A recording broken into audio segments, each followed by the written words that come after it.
वेङ्कटाद्रिसमं स्थानं ब्रह्माण्डे नास्ति किञ्चन वेङ्कटेशसमो देवो न भूतो न भविष्यति. ओं नमो वेङ्कटेशाय.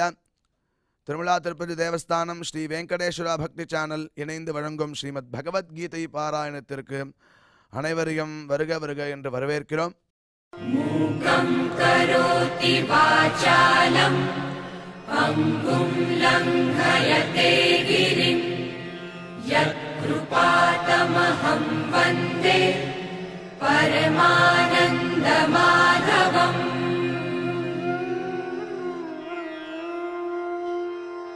करारविन्देन पदारविन्दम् मुखारविन्दे विनिवेशयन्तम् वटस्य पत्रस्य पुटे शयानम् बालं मुकुन्दम् मनसा स्मरामि.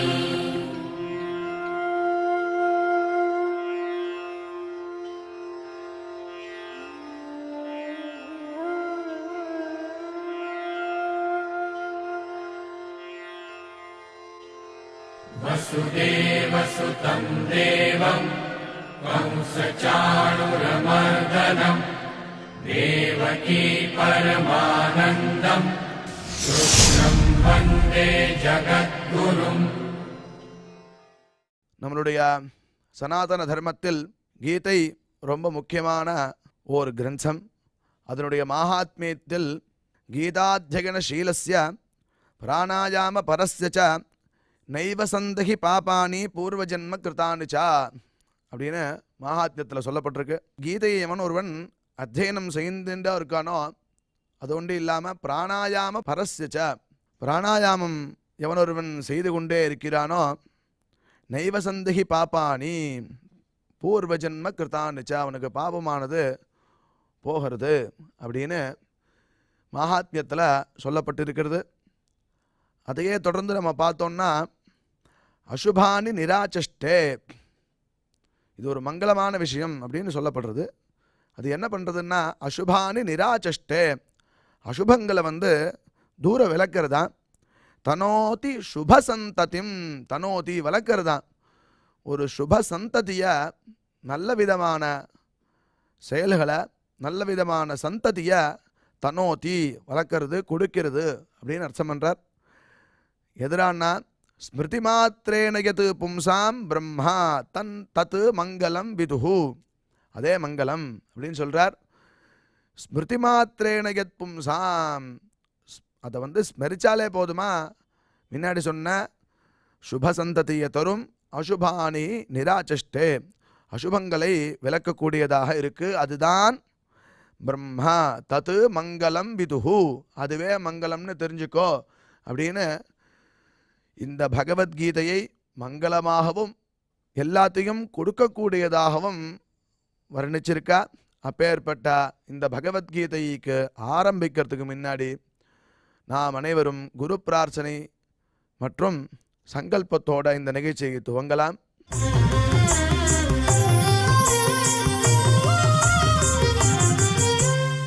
ஸ்ரீ குரு பிரார்த்தனா. गुरुर्ब्रह्मा गुरुर्विष्णुर्गुरुर्देवो महेश्वरः गुरुः साक्षात् परं ब्रह्म तस्मै श्री गुरवे नमः.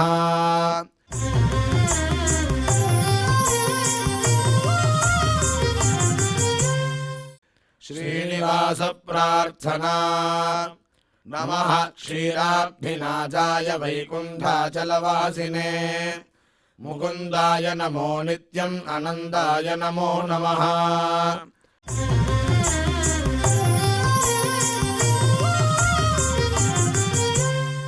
अथ श्रीमद्भगवद्गीता पारायण संकल्पः.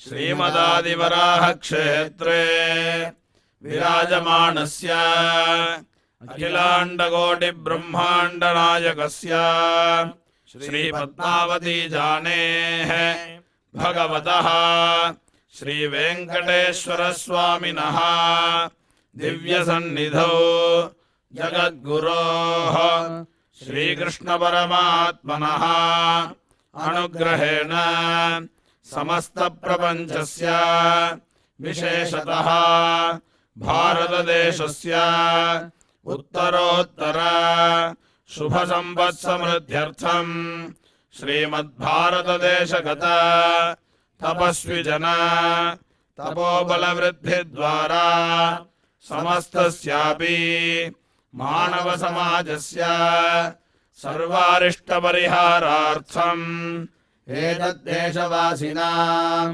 सर्वेषां सज्जनानां योगक्षेमार्थं राष्ट्रविरोधिनां निबर्हणद्वारा जनानां चित्तशान्ति चित्तस्थैर्य सन्तोषादि अभिवृद्ध्यर्थम् एतद्देशवासिनां परस्परविद्वेष परस्परनिन्दा परस्परहिंसादीनां निवृत्त्यर्थं परस्परसौमनस्य सिद्ध्यर्थं समस्तपापक्षयार्थं श्रीमन्नारायणप्रीत्यर्थं श्रीपरमेश्वरप्रीत्यर्थं श्रीमद्भगवद्गीतायाः अखण्डपारायणं करिष्यामहे।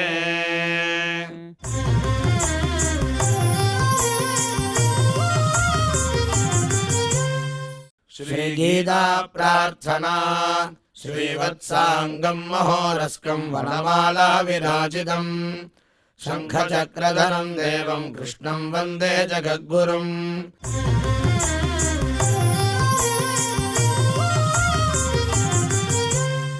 पार्थाय प्रतिबोधितां भगवता नारायणेन स्वयं व्यासेन ग्रथितां पुराणमुनिना मध्ये महाभारतम् अद्वैतामृतवर्षिणीं भगवतीम् अष्टादशाध्यायिनीम् अम्ब त्वामनुसन्ददामि भगवद्गीते भवद्वेषिणीम्।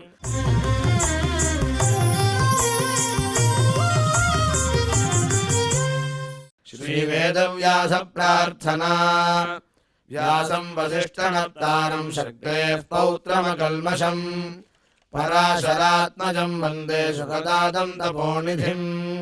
यत्र योगेश्वर कृष्णो यत्र पार्थो धनुर्धरः तत्र श्रीर्विजयो भूतिर्ध्रुवाणि धर्मधर्ममा।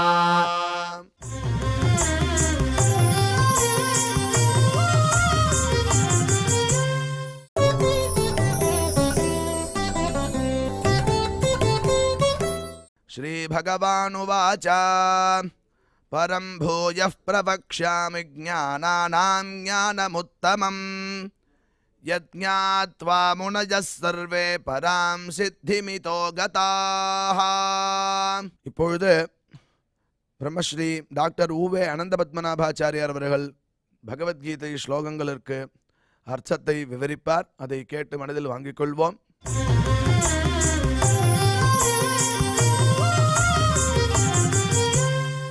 श्री भगवानुवाच परं भूयः प्रवक्ष्यामि ज्ञानानां ज्ञानमुत्तमं यज्ञात्वा मुनयः सर्वे परां सिद्धिमितो गताः।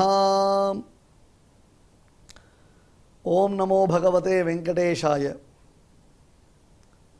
அன்பர்களே, திருவேங்கடமுடியானுடைய திவ்ய அனுகிரகம், அவன் திருவடியில் விளங்கும் ஆச்சாரிய சார்வபௌமர்களுடைய கருணா கடாட்சம்,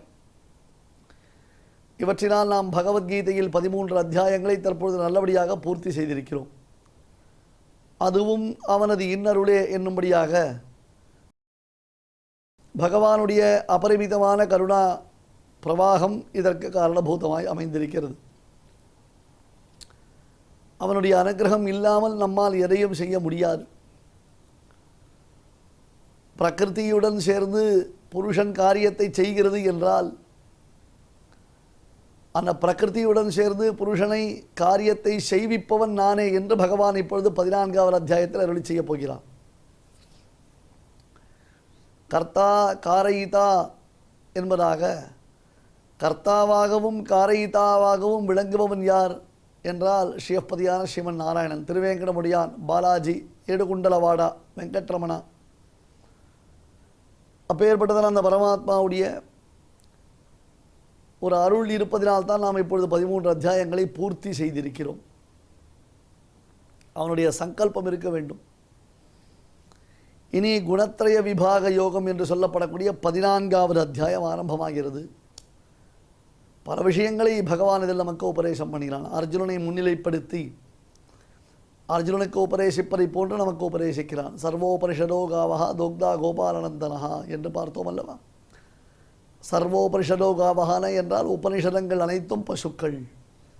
அதிலிருந்து கறப்பவன் யார் என்றால் பரமாத்மா பகவான் ஸ்ரீகிருஷ்ணன் என்று பார்த்தோம். பார்த்தோவத்சகா சுதீஹி போக்தா என்று.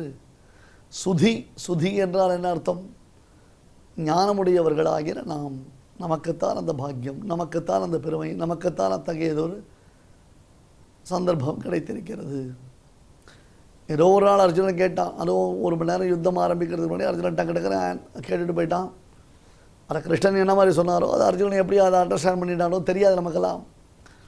பட் இப்போ நாம் கேட்கும் பொழுது நம்ம நிதானமாக கேட்குறோம், ரிப்பிட்டேஷன் கேட்குறோம், மறுபடியும் ஒரு தடவை ப்ளே பண்ணி கேட்குறோம்.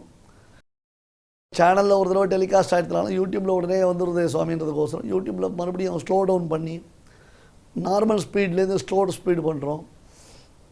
இல்லை 2 தடவை கேட்டாச்சுன்றதுனால மறுபடியும் 3வது தடவை பார்க்கச்சா 1.25 1.5ன்றதாக சொல்லி நார்மல் ஸ்பீடை விட கொஞ்சம் ஸ்பீடை இன்க்ரீஸ் பண்ணி கேட்குறோம். இந்த பாக்கியெல்லாம் அர்ஜுனனுக்கு கிடைச்சதா நமக்கு கிடைச்சதா? கண்ணுக்குட்டிக்காக பசு பாலை பொழிந்தால் கூட அந்த பாலில் சூப்பராக ஒரு காஃபி போட்டு சாப்பிட்டு ஜம்முன்னு ரொம்ப டேஸ்டியாக சாப்பிட்ற பாக்கியம் நமக்கா? கண்ணுக்குட்டி பசு இடத்துல பால் தான் சாப்பிடும். ஆனால் அந்த பாலில் காஃபி போட்டு சாப்பிட்ற கலை நமக்கு தான் தெரியும். அந்த மாதிரி அர்ஜுனன் கண்ணுக்குட்டினா அர்ஜுனுக்கு பெருமாள் கீதை மட்டும் சொன்னார், அவ்வளோதான் விஷயம். ஒரு தடவை சொல்லிட்டு விட்டார். பட் நம்மளை மாதிரி இருக்கிறவாள் அந்த கீதை நல்லா ரசித்து ஸ்ரீபாஷகாருடைய வியாக்கியானத்தோடு நம்ம ரசிக்கிறோம். அர்ஜுனனுக்கு ஸ்ரீபாஷகாருடைய வியாக்கியானம் கிடையாது. சாட்சாத் கிருஷ்ண உபதேசம் பண்ணால் அவ்வளோதான், அர்ஜுனுக்கு விஷயம் முடிஞ்சு போச்சு. ஆனால் அதுக்கு அற்புதமாக ஸ்ரீபாஷகாருடைய இன்டர்பிரேஷன் சொல்கிறோம் இல்லையா, அந்த ஒரு நடுவில் அதை அழகாக கொண்டு வந்து சேர்க்கறது, அந்த ஒரு பெருமை நமக்கு தான் இருக்குது. அதனால் கண்ணுக்குட்டி பால் சாப்பிட்டாலும் பசு இடத்துல நல்ல பசும்பாலை கறந்து சூப்பராக காஃபி போட்டு சாப்பிட்றதோ, இல்லை அதில் கோதுமை அதில் பாதாங்கீர் பண்ணி சாப்பிட்றதோ, இல்லைனா பால் கேக் பண்ணி சாப்பிட்றதோ நம்மளால் தான் முடியும். ஏன்னா நமக்கு பாஷ்யக்காரர் அந்த மாதிரி கேக் பண்ணி கொடுக்குறாரு. சுட சுட கள்ளி சொட்டு காஃபி அப்படின்னாலும் இல்லையோ அந்த மாதிரி அழகாக ஒரு காஃபி போட்டு கொடுக்குறாரு. அதை நம்ம ரசித்து சாப்பிட்றோம். உடனே காஃபி பாஷைக்காரர் கொடுக்குற அர்த்தம் இல்லை. தப்பாக புரிஞ்சுன்னு ஏடா கூடமா நீங்கள் பாட்டுக்க லெட்டர் போடாதீங்கோ, விஷயம் என்னன்னு புரிஞ்சுக்கோங்க. நமக்கு அர்ஜுனனை முன்னிலைப்படுத்தி சொன்ன கீதைன்றது பரமபோக்கியமாக பரமசேயஸ்கரமாக பரமானந்தமாக விளங்குகிறது என்பதுதான் இங்கே கான்செப்ட். 13வது அத்தியாயம் க்ஷேத்ரஜ விபாகம் என்று காண்பிக்கப்பட்டது. அந்த 13வது அத்தியாயத்தில் சத்துவம் முதலான குணங்களுடைய பிரஸ்தாவம் ஏற்பட்டது. சத்துவம்னா என்ன, ரஜஸ்னா என்ன அப்படின்றத பற்றி ஒரு சின்னதாக ஒரு விஷயம் சொன்னால் பெருமாள். இந்த அத்தியாயத்தில் சத்துவம் ரஜஸ் தமஸ் இவற்றினுடையதான எக்ஸ்பிளனேஷன் கொடுக்குறேன். ரொம்ப விஸ்தாரமாக சொல்கிறான் பெருமாள். சத்துவம் இருந்தால் எப்படி இருக்கும், ரஜஸ் இருந்தால் எப்படி இருக்கும், தமஸ் இருந்தால் எப்படி இருக்கும், சத்துவத்தினுடைய ஆட்டிடியூட்னால நமக்கு என்னென்ன சேஞ்சஸ் வரும், ரஜஸனுடைய ஆட்டிடியூட்னால நமக்கு என்னென்ன சேஞ்சஸ் வரும் அப்படின்னு அதை கேட்குறான். அதே மாதிரி அவைகள் சம்சார பந்தத்திற்கு எப்படி காரணபூதமாய் அமைந்திருக்கின்றன. சத்துவம் சம்சார பந்தத்துக்கு காரணமாக இல்லையா, ரஜஸ் சம்சார பந்தத்துக்கு காரணமாக இல்லையா, தமசரம் சம்சார பந்தத்துக்கு காரணமாக இல்லையா அப்படின்றதாக சொல்லி அது சம்சார பந்தத்திற்குரிய காரணங்கள் என்ன, அதனுடைய பிராகாரங்கள், அதாவது அதை எப்படி நாம் பார்க்க போகிறோம் என்பதாக, அதை விளக்குவதற்கு என்ன வழி என்பதாகவும் பகவான் நமக்கு உபதேசம் பண்ணுறான். சம்சார பந்தத்திற்கு காரணமாகும் சத்துவாதி குணங்கள் நம் சம்சார பந்தத்திற்கு காரணமாகும் வகையும் புரியுதா, அவற்றை பகவான் விளக்குவது எப்படி என்பதை இந்த 14வது அத்தியாயத்தில் அருளி செய்கிறான். பார்த்துட்டே இருக்குச்சே கண்ணை மூடி கண்ணை திறக்கிறதுக்குள்ளே 13 அத்தியாயம் முடிஞ்சு போச்சா சுவாமி அப்படின்னார். அவ்வளவுதான். நமக்கு இன்ட்ரெஸ்ட்டு கேட்கணுன்றதான ருச்சி இருந்தால் கேட்க போகிறோம், கேட்க வேண்டாம் விட்டுருவோம் நம்ம, அவ்வளோதான். அதை கேட்கணும், கண்டினியூஸாக இதை கேட்டுகிட்டே இருக்கணும், மறுபடியும் நம்ம விஷயங்களை தெரிஞ்சுக்கணும், அப்படி ருச்சி இருந்தால் நம்ம தானாக வர போகிறோம். இல்லைனா நமக்கு என்ன சுவாமி வாயை திறந்தால் வீணாக மாட்டிப்போம், சொன்னால் தானே பிரச்சனை, சொல்லாமல் இருந்துட்டா பேசாமல் இருந்துட்டா அப்புறம் பகவத்கீதை எத்தனாவது அத்தியாயம் போனால் நமக்கு என்ன வந்தது அப்படின்னு விட்டுருவோம் நம்ம. இப்போ இது குணத்ரய விபாகம் என்று சத்துவம் ரஜஸ் தமஸ் என்னும் 3 குணங்களுடைய விபாகத்தை இந்த 14வது அத்தியாயத்தில் ஆரம்பிக்கிறான். ஸ்ரீ பகவான் உவாச்ச பரம்பூய பிரவக்ஷ்யாமி ஞானானாம் ஞானமுத்தமம் யஜ்ஞாத்வா முனய சர்வே பராம் சித்திமிதோ கதாஹாம். அர்ஜுனா, இதுக்கு முன்பாக சொல்லப்பட்டதை காட்டிலும் இது வேறுபட்டது என்பதை உபதேசம் பண்ணுகிறேன். பரம், இதுக்கு முன்பாக சொன்னதை காட்டிலும் பரம், பரம்னு அர்த்தம் வேறுபட்டதுன்னு அர்த்தம். ஞானானாம் ஞானமுத்தமம், ஞானானாம் உத்தமம், அறிவுகளில் சிறந்த அறிவு. எது அறிவு? நான் எனக்கு கம்ப்யூட்டர் தெரியுன்ற ஒருத்தர், எனக்கு டெக்னாலஜி தெரியுன்ற ஒருத்தர், அப்புறம் எனக்கு ராக்கெட் பற்றி தெரியுன்ற ஒருத்தர், கப்பல் பற்றி தெரியுன்ற ஒருத்தர் கண்ணாலேயே பூமியில் எவ்வளோ ஆழத்தில் தண்ணி இருக்குது பார்த்து சொல்லுவேன்னர். ரைட்டுப்பா, தேகம் வேறு ஆத்மா வேறு, தேகம் அழியும் ஆத்மா அழியாரு, ஆத்மாவுக்கு மோட்சம் போகணுன்னா அது சரணாதி பண்ணதான் மோட்சன்ற தத்துவம் அவனுக்கு தெரியுமான்னார். அப்படின்னார். புரியல அவருக்கு, தெரியல.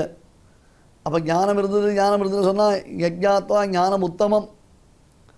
உத்தமம் ஞானம்னு அர்த்தம் அறிவுகளில் சிறந்த அறிவு இதுதான். அறிவு ஞானத்திலேயே சிறந்த அறிவு. அப்பேற்பட்டதான விஷயத்தை பூயா பிரவக்ஷாமி. அன்பர்களே, தயவு செய்து ஒரு விஷயத்தை மனதில் வைத்துக் கொள்ளுங்கள். அடியேனுடைய அனுபவத்தில் சொல்லுகிறேன். இதை பகவான் கண்ணன் பகவத்கீதையிலையும் சொல்லிட்டான். ஒரு சப்ஜெக்ட் மேட்டர், அதுவும் சாஸ்திரங்களில் சொல்கிறேன் நான், சாமானிய விஷயங்களில் சொல்ல. இந்த மாதிரி சாஸ்திரங்கள் வந்ததுன்னா ஒரு தடவை நாம் கேட்டுட்டோம்னா ரைட் ஓகே எனக்கு ஆயிடுத்து அப்படின்னு விட்டுடாதீங்க. பகுஷோதவியம் பகுதா சோதவியம் பகுத்ய சோதவியம். நீ எஃப்எம் ரேடியோவில் கேட்டுக்கிட்டே இருக்குன்னு சொல்கிறான், அதெல்லாம் கேட்குறோம் நம்ம. ஆனால் சாஸ்திரம் மட்டும் வரைச்சே தான் ரைட் ஓகே ஒரு தடவை சொல்லி கொடுத்துட்டார், ஓகே எனக்கு புரிஞ்சு கொடுத்து நான் மேலே பார்த்துக்கிறேன் அப்படின்னு அலட்சியப்படுத்திடுறோம் நம்ம. அது ரொம்ப தப்பது. பெருமாள் என்ன பண்ணால் தத்வித்தி பிரணிபாதேன பரிப்பிரஷ்டேன சேவையா உபரேக்ஷந்தே ஞானம் ஞானினஹா தத்துவதர்ஷினஹான்னு பெருமாள். போடா, போய் பெரியவர்கிட்ட போய் கேள்டா, மகான்கள் இடத்துல போய் கேள்டா, அவள் திருப்பி சொல்லுவாடா உனக்கு. அவகிட்ட திருப்பி கேளு. அவள் விட்டுட்டேன்றதுக்கோசரம் நான் என்ன சுவாமி பண்ணுறது, நான் 2 தடவை கேட்டேன் அவர் மாட்டேன்ட்டார், அதுக்கப்புறம் நான் ஒன்றும் வச்சுக்கல, என்னதுக்கு வம்பு நமக்கு பேசாமல் விட்டுட்டோம். நீ கோபம் நான் பாக்கியம் அப்படின்னு நான் தெலுங்குல கரெக்டாக இந்த தெலுங்கு வரும். நீ கோபம் நான் பாக்கியம், நீ கோபப்பட்டியா நிம்மதியாக போச்சு, எங்காரா முடிஞ்சு போச்சு, அப்பாடா நான் ஃப்ரீயாக இருக்கலாம் அப்படின்னு இருந்துட்டோம்னா சப்ஜெக்ட் மேட்டர் நமக்கு சித்திக்காது, அனுபவம் வராது. அனுபவம் வராமல் எந்த ஒரு விஷயத்தையும் தெரிஞ்சிக்க முடியாது. இப்போல்லாம் ஒரு அனுபவத்துக்கே நம்ம சோர்ந்து போய்டுறோம். அனுபவம் வந்ததுன்னா நமக்கு என்ன ஆகிடுது அப்படின்னு கேட்டால் சோர்ந்து போய்டுறோம். நம்ம கிரிட்டிசைஸ் பண்ணுறா, நம்மளை என்கரேஜ் பண்ண மாட்டேன்றா, நம்மளை டிஸ்கரேஜ் பண்ணுறா, இப்படியெல்லாம் மனசு என்ன ஆரம்பிச்சுடுறது. இல்லை, இந்த அனுபவம் நமக்கு ஒரு பாடம், இதை நாம் திருப்பி ரெக்டிஃபை பண்ணிக்கலாம், திருப்பி நாம் கிளாரிஃபை பண்ணிக்கலாம். என்ன இப்போ ஒரு தடவைக்கு 2 தடவை கேட்டால் நமக்கு என்ன தப்பு? ஆஹாரே விவகாரேச்ச தெக்தலஜ்ஜ சுகி பவேத்து. ஒரு கான்வர்சேஷன், ஒரு கான்செப்ட், அதை தெரிஞ்சுக்க செய்வோம், சாப்பிட செய்வோம். சாப்பிடணும் உட்காந்தாச்சு, அப்புறம் எனக்கு நாசுக்கு வைப்பாப்பானே, எனக்கு இது வேண்டாம் அது வேண்டாம், ஐயோ அவன் என்ன நினச்சி பாடணும், உட்காந்து ஒரு கட்டு கட்டிடணும், கண்ண முடியும் ஒரு கட்டு கட்டிடணும். என்ன வேணா நினச்சிக்கிறேன், எனக்கு பசிக்கிறது நான் சாப்பிடணும், அவ்வளோதான். ஆஹாரே விவகாரேச்ச, ஆகாரத்துலேயும் சரி விவகாரத்துலேயும் சரி. தெக்தலஜ்ஜா, இந்த ஹெசிடேஷன் இருக்கக்கூடாது. நான் ஒரு தடவை கேட்டேன் ஒன்றும் இல்லைன்ட்டார், 2 தடவை கேட்டேன் ஒரு சரின்ட்டார், சரி எதுக்கு நம்ம அவர்கிட்ட போவானேன்னு விட்டுட்டேன்னார். அந்த மாதிரி சொல்கிறவாள் என்ன பண்ணணும்னா திருப்பி சொன்னோம். பரமாத்மா இந்த வாக்கியம் பரம் பூயா பிரவக்ஷ்யாமி, இந்த வார்த்தையை நோட் பண்ணி வச்சுக்கோங்க, லைஃப்பில் ரொம்ப யூஸ்ஃபுல் இது. பூய ஏவ மகாபாஹோ சுணுமே பரமம் வச்சா. Again I tell you, again I am teaching you, again I am explaining you, again I am expanding you அப்படின்னா பரமாத்மா.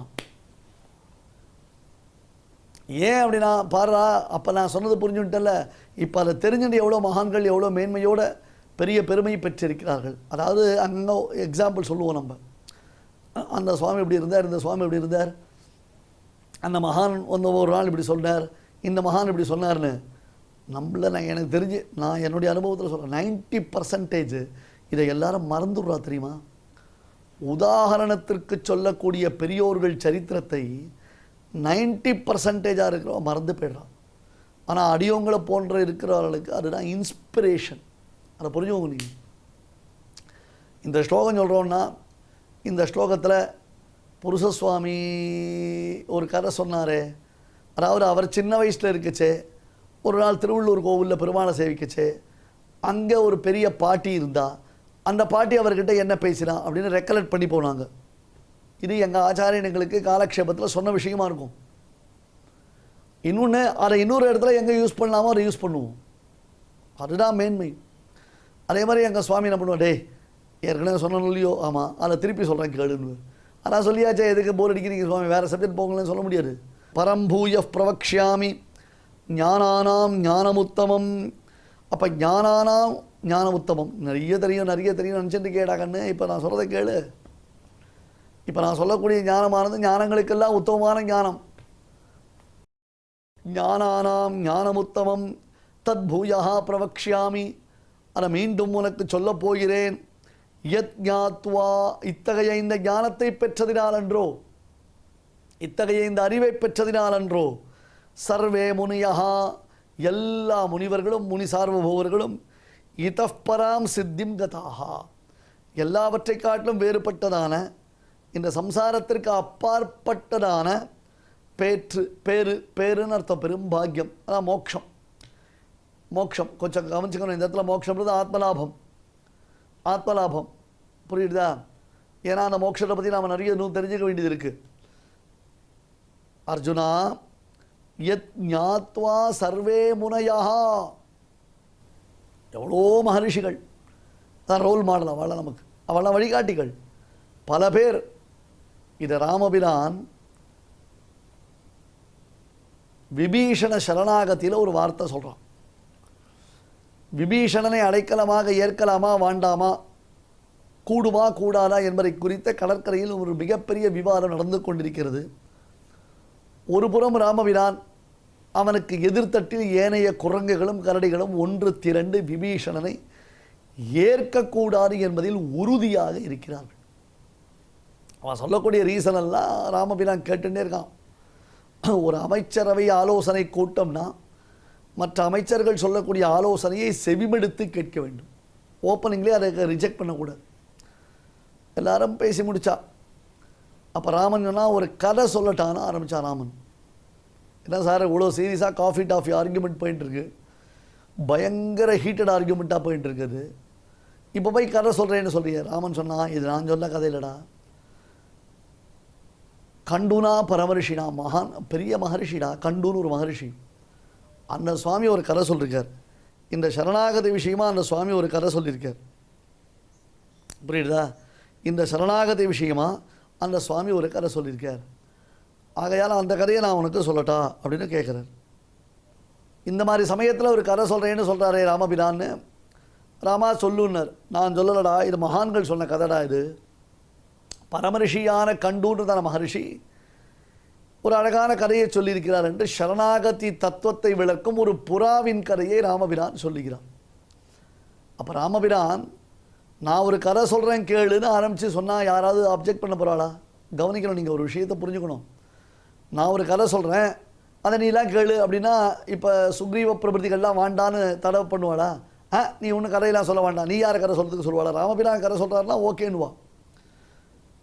ஆனால் இங்கே ஒரு பெரிய சாஸ்திர விசாரம் நடைபெற்று கொண்டிருக்கிறது.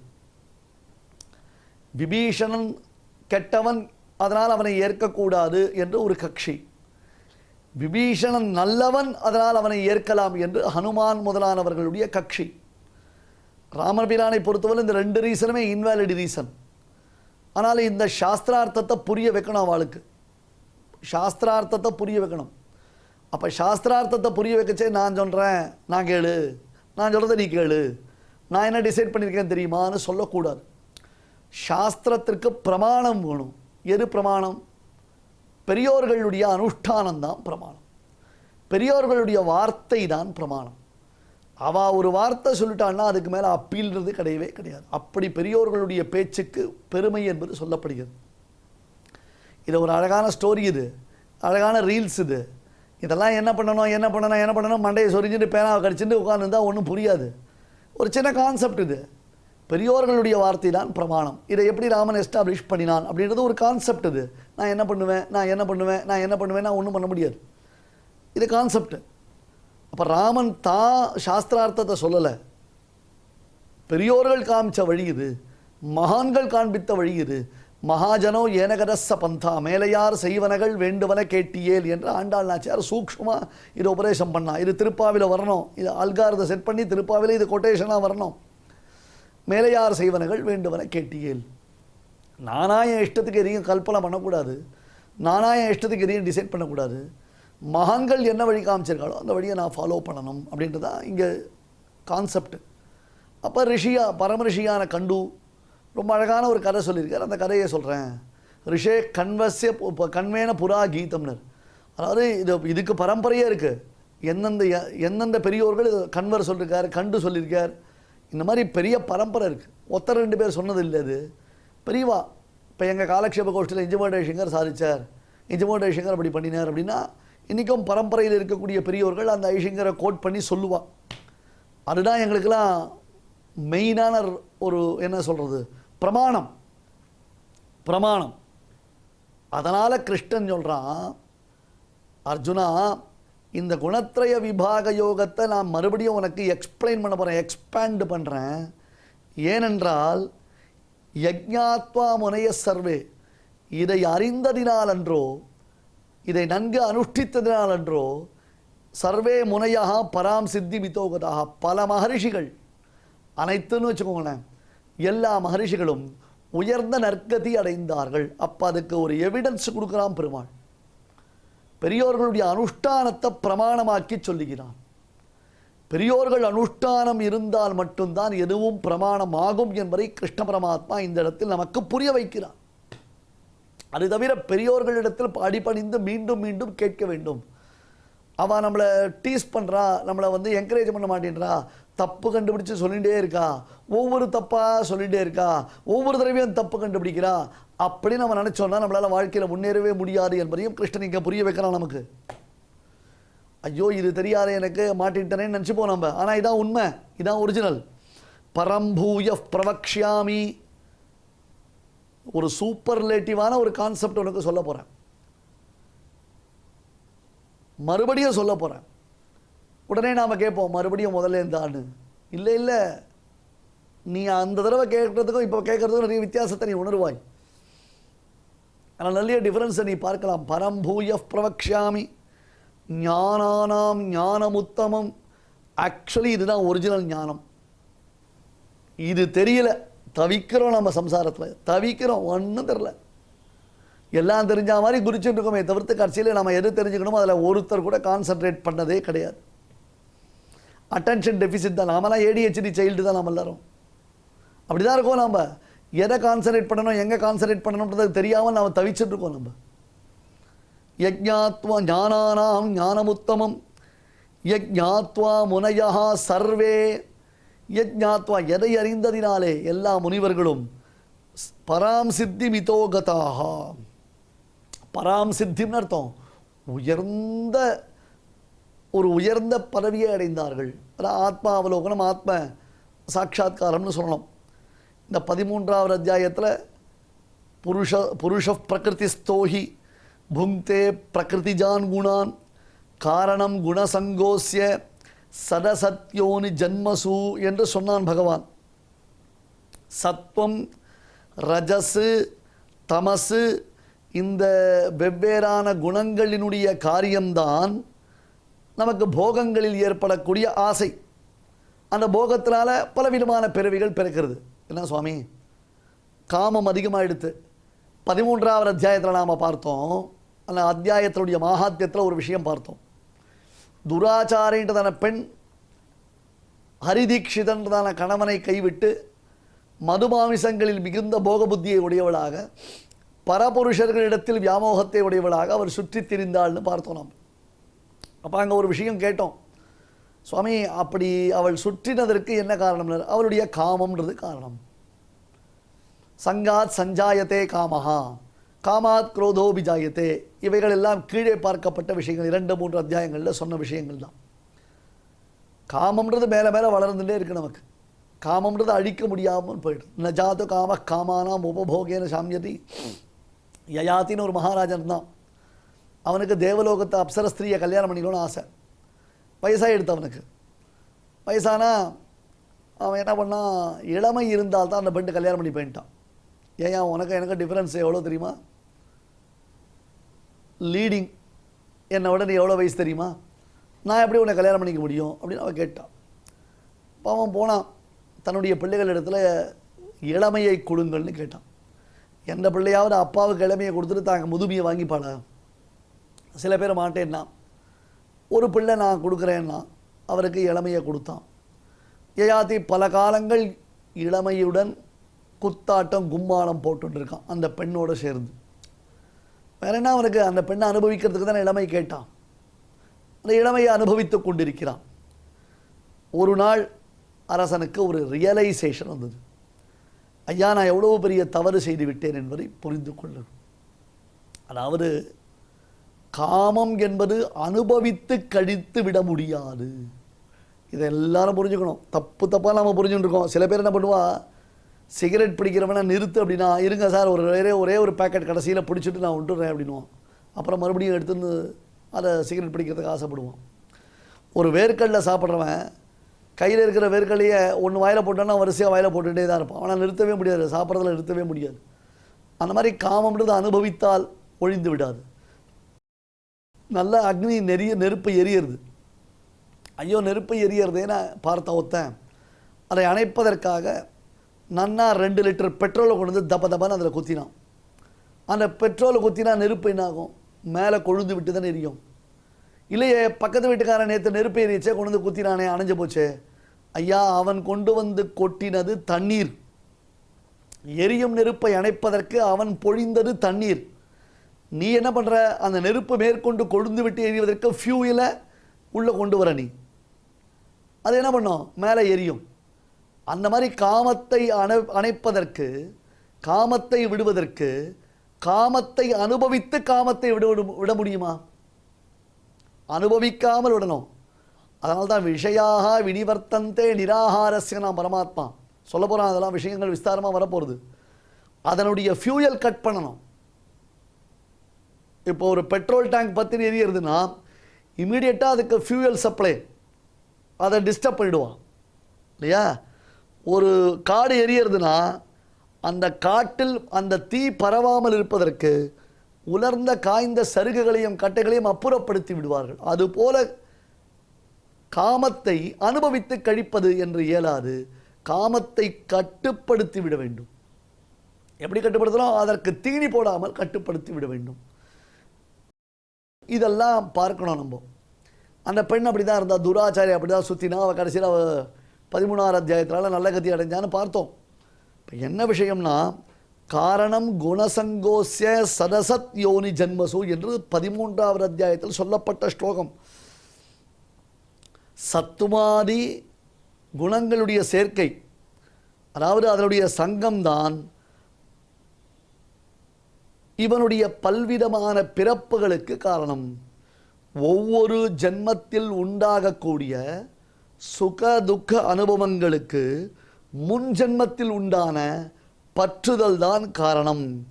ஆகையால் அனாதி என்பது, சம்சாரம் என்பது அனாதி, அது வெறும் பிரகிருதி சம்பந்தத்தால் மட்டுமில்லை என்று முன் அத்தியாயத்தில் சொல்லப்பட்ட விஷயம். இப்பொழுது இங்கே பகவான் விவரணம் செய்வது அதை காட்டிலும் வேறானது, ஞானங்களுக்குள்ளே சிறந்தது. இந்த ஞானத்தை பெற்றிருக்கக்கூடிய பல முனிவர்களும் உயர்ந்த சம்சார மண்டலத்தை விட்டு உயர்ந்த மேலான சித்தியை அவர்கள் அடைந்தார்கள். வெறும் சம்சார மண்டலத்திலேயே சுற்றி கொண்டில்லாமல் அதிலிருந்து வெளில வந்தான். பரம்பூயா பிரவக்ஷாமி. சரிதானே? இப்போ காரணம் குணசங்கோசிய என்றதான ஸ்லோகத்தில் சொன்னப்பட்டபடி சத்துவாதி குணங்களுடைய காரியம் இந்த அத்தியாயத்தில் விவரிக்கப்படுகிறது. சத்துவகுணம் இருந்தால் நாம் என்ன பண்ணுவோம்? பகவத்கீதையை விடாமல் கேட்போம். சமாதானம் சொல்ல மாட்டோம், சாக்கு போக்கு சொல்ல மாட்டோம், கிடைச்ச வாய்ப்பை பிரயோஜனப்படுத்திப்போம். ரஜஸ் இருந்தால் ஆட என்னையா இது நாளைக்கு பார்த்துக்கலாம் அப்படின்னுவோம். தமஸ் இருந்தால் நான் தூங்கி போயிட்டேன்னு சொல்லி விட்டுடுவோம். இல்லை போன வாரம் சொன்னது மறந்து போயிடும். இல்லை இன்றைக்கி கீதை இருக்குன்னு தெரியாது மறந்தே போயிடுத்து சொல்லுவோம். இது சத்துவத்தினாலேயோ ரஜஸ்னாலேயோ தமசினாலேயோ என்ன விதமாக நமக்கு எஃபெக்ட் ஏற்பட போகிறதுன்னு சொல்ல போகிறான். ஒவ்வொருத்தரும் எதிர ஒரு கண்ணாடிக்கு முன்னாடி உட்காந்துக்கோங்க. காரணம் என்னென்னா, சொல்லக்கூடிய ஒன்று நம்மளுக்கு சுளீர்னு இருக்கும். எல்லாம் நம்மக்கிட்ட இருக்கிற கேரக்டர்ஸ் தான் அப்படின்னு. இதுதான் சுவாமி தேசிகன் சங்கல்ப சூரியத்தில் டெவலப் பண்ணிருக்கார். ரெண்டும் ஒரே ட்ராக்கில் போச்சுன்னா மாட்டின்னா முடிக்கணும். ஸ்ரீ பகவான் உவாச்ச பரம்பூய பிரவக்ஷாமி ஞானானாம் ஞானமுத்தமம் யஜ்ஞாத்வா முனய சர்வே பராம் சித்திமிதோ கதாக. ஸ்ரீமதே பகவதே பாஷ்யகாராய நமஹ. இப்பொழுது அடியேன் சொல்றதை எல்லாரும் திருப்பி சொல்லுங்க. ஸ்ரீ பகவானுவாச்ச ஸ்ரீ பகவானுவாச்ச பரம் பூயः பிரவக்ஷ்யாமி பரம் பூயः பிரவக்ஷ்யாமி ஞானானாம் ஞானமுக்தமம் ஞானானாம் ஞானமுத்தமம் யஜ்ஞாத்வா முனயः சர்வே யஜ்ஞாத்வா முனயः சர்வே பராம் சித்திமிதோ கதாः. பராம் சித்திமிதோ கதாः. இப்பொழுது நாம் அனைவரும் சேர்ந்து பாராயணம் செய்யலாம். ஸ்ரீ பகவானுவாச்ச பரம் பூயः பிரவக்ஷ்யாமி ஞானானாம் ஞானமுத்தமம் யஜ்ஞாத்வா முனயः சர்வே பராம் சித்திமிதோ கதாः. நம்மளுடைய பாரத தேசத்தில் அநேக விதமான மகான்கள் அவதரித்து நமக்கு நல்வழி காட்டியுள்ளார்கள். அதில் ரொம்ப முக்கியமானவர் நம்மளுடைய பகவத்பாதாச்சாரியால். அவர் பிரஷ்னோத்தர ரத்னமாளிகா அப்படிங்கிற கிரந்தத்தில் ஒரு கேள்வி ஒரு பதில், ஒரு கேள்வி ஒரு பதில் அப்படின்னு வரும். அந்த கிரந்தத்தில் கிம் ஸ்மர்த்தவ்யம் புருஷைஹி, மனிதர்களால் எது ஸ்மரிக்க வேண்டியது அப்படின்னு கேட்குறார். ஹரிநாம சதா ந யாவனி பாஷா அப்படின்னு அவரே பதில் சொல்கிறார். ஹரிநாமத்தை எப்போதும் சொல்லிகிட்டே இருக்கணும், ஸ்மரிச்சுட்டே இருக்கணும், பாக்கி இருக்கிற பேச்சுகள் வேண்டாம் அப்படின்னு சொல்கிறார். அதையே தொடர்ந்து பார்த்தோம்னா சகிருதே உச்சாரிதம் ஏன ஹரிதித்யக்ஷரத்வயம் பத்த பரிகரஸ்தேன மோக்ஷாய கமனம் பிரதி அப்படின்னு சாஸ்திரம் சொல்லி கொடுக்கறது. சகிருதுச்சாரிதம் ஏன ஒரே ஒரு தொன் சொன்னால் போதுங்கிறார். ஹரிஹி ஹரி ஹரி ஹரி அப்படின்னு சொல்லிகிட்டே இருந்தால் போதுமா? அக்ஷரத்வயம் 2 அக்ஷரம். அது சொன்னால் இவன் மோட்ச சாதனத்துக்கு அந்த பிரயாணத்திற்கு இவன் ரெடி ஆயிடுறான். பகவான் அவனுடைய மோட்சத்தையே கொடுக்கறதுக்கு, அவனுடைய திருவடியை கொடுக்கறதுக்கு சித்தமாக இருக்கான் அப்படின்னு சொல்கிறது இந்த சாஸ்திரம். அப்பேற்பட்ட பகவன் நாமோச்சாரணம் இப்பொழுது நடக்க போகிறது. நாம சங்கீர்த்தனம், அதை கேட்டு மகிழ்வோம்.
कृष्ण हरि गोविंद मनाला गुहाची चंदन राम कृष्ण हरि गोविंद मनाला गुहाची चंदन राम कृष्ण हरि गोविंद मनाला गुहाची चंदन राम कृष्ण गोविंद राम कृष्ण गोविंद राम कृष्ण गोविंद राम कृष्ण गोविंद राम कृष्ण गोविंद राम कृष्ण गोविंद राम कृष्ण गोविंद राम कृष्ण गोविंद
இந்த நிகழ்ச்சியில் இதுவரை நாம் செய்த பாராயணத்தில் ஏதேனும் அக்ஷர தோஷம் ஏற்படுத்தியிருந்தால் அதை நிவர்த்திக்கும் பொருட்டு பகவானிடம் க்ஷமா பிரார்த்தனை செய்வோம்.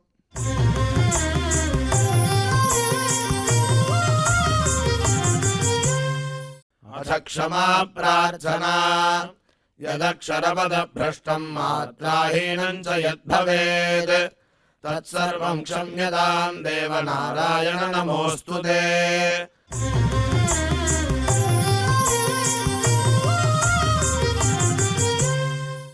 अथ भगवत्समर्पणम् कायेन वाचा मनसेन्द्रियैर्वा बुद्ध्यात्मना वा प्रकृते स्वभावात् करोमि यद्यत् सकलं परस्मै नारायणायेति समर्पयामि।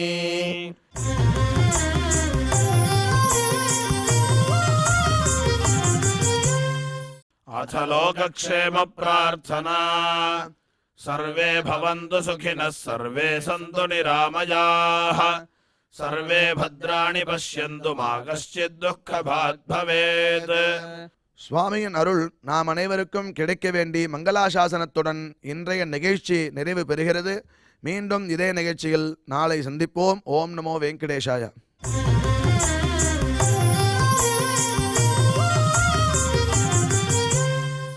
अथ मङ्गलम् श्रियः कान्ताय कल्याणनिधये निधयेऽर्थिनाम् श्रीवेङ्कटनिवासाय श्रीनिवासाय मङ्गलम्।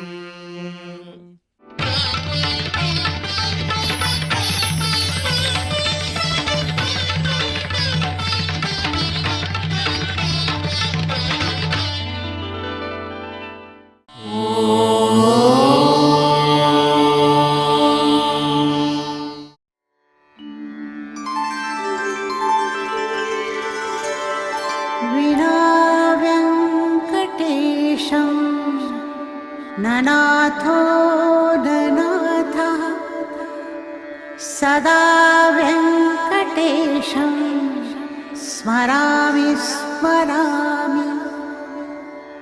हरे व्यङ्कटेश प्रसीद प्रसीद प्रियं वेङ्कटेश प्रयच्छ प्रयच्छ।